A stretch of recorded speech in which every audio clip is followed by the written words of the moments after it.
My name is Laura Clapham. I'm a park ranger at Seven Sisters Country Park, and we are here today at Seven Sisters Country Park. The park has been used for centuries for fishing, farming, recreation and defence. It was the last place in the entire country to have oxen, a stock of oxen here farming the land, and it's excellent for wildlife because there are so many different habitats here. We've got chalk grassland, saline lagoon, marsh grazing, we've got vegetated shingle, small pockets of woodland, scrub, so it's really varied, and that means it can sustain a really varied population of wildlife as well. Because we have this such varied landscape with lots of different habitats, it means that there's lots of choice for different wildlife, animals, pollinators, so it's that variety that really makes it special for wildlife. My favourite aspect is definitely in the summertime when the chalk grassland is in full bloom, and there's just butterflies, bees everywhere, and just really special time of year to be working the landscape.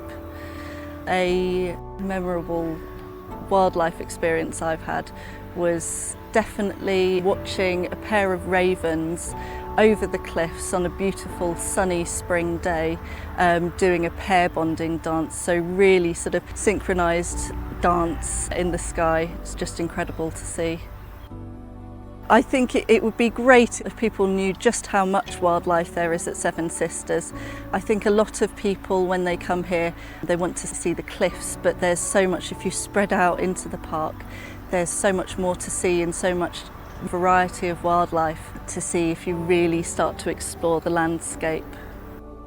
As well as sort of some of the more common species of bees, we've got some really special species of bees here, like the sea aster mining bee, the ivy mining bee, which we have a big aggregation of behind me, and the field scabious mining bee. One of the things we do to support the health and the population of bees here is to ensure that we're grazing the land appropriately. So we're grazing at the right time of year to really make sure that there's lots of floral species out in flower for bees to pollinate, and that helps to sustain their population.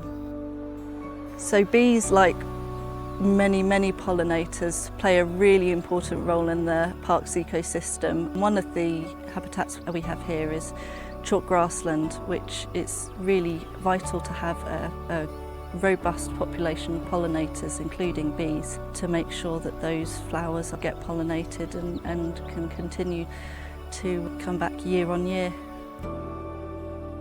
A big part of the habitat management here is grazing, so we're grazing with a mixture of cattle and ponies and some sheep, and that means having the variety of different animals on the park that all graze in slightly different ways. They have different ways that they chew and bite off grass. It means that we can really tailor the grazing to what specific habitats require.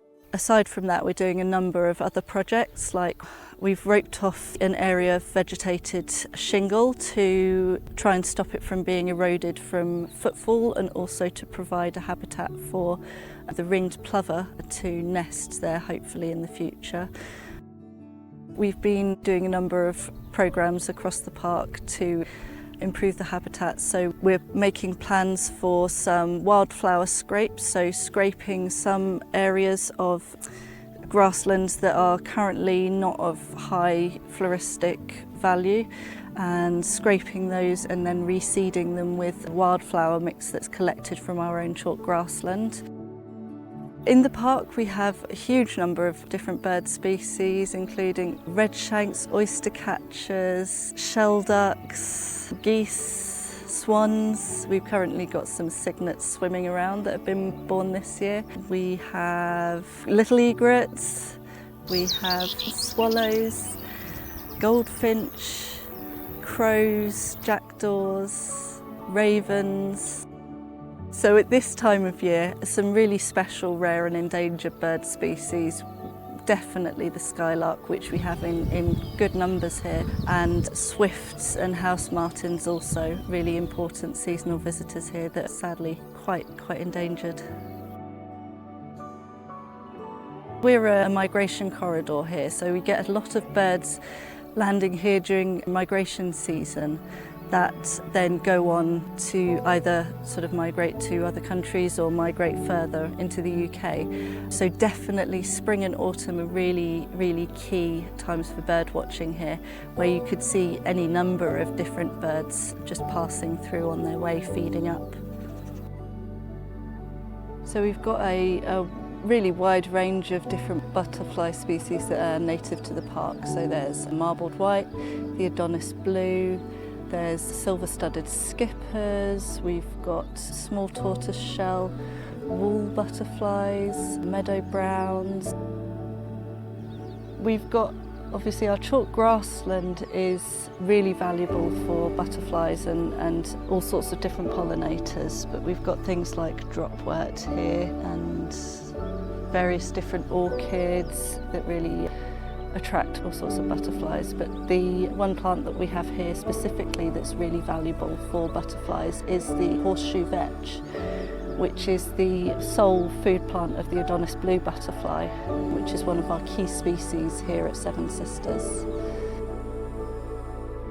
So we have a number of bat species that inhabit Seven Sisters Country Park, including pipistrelles, noctule bats, brown long-eared bats. Measures that we take to manage the habitat for bats, to manage the small pockets of woodland that we do have on the park, to make sure there's really, good roosting spots for bats, and also by managing the grassland appropriately, making sure that there's a really robust population of insects that the bats can eat.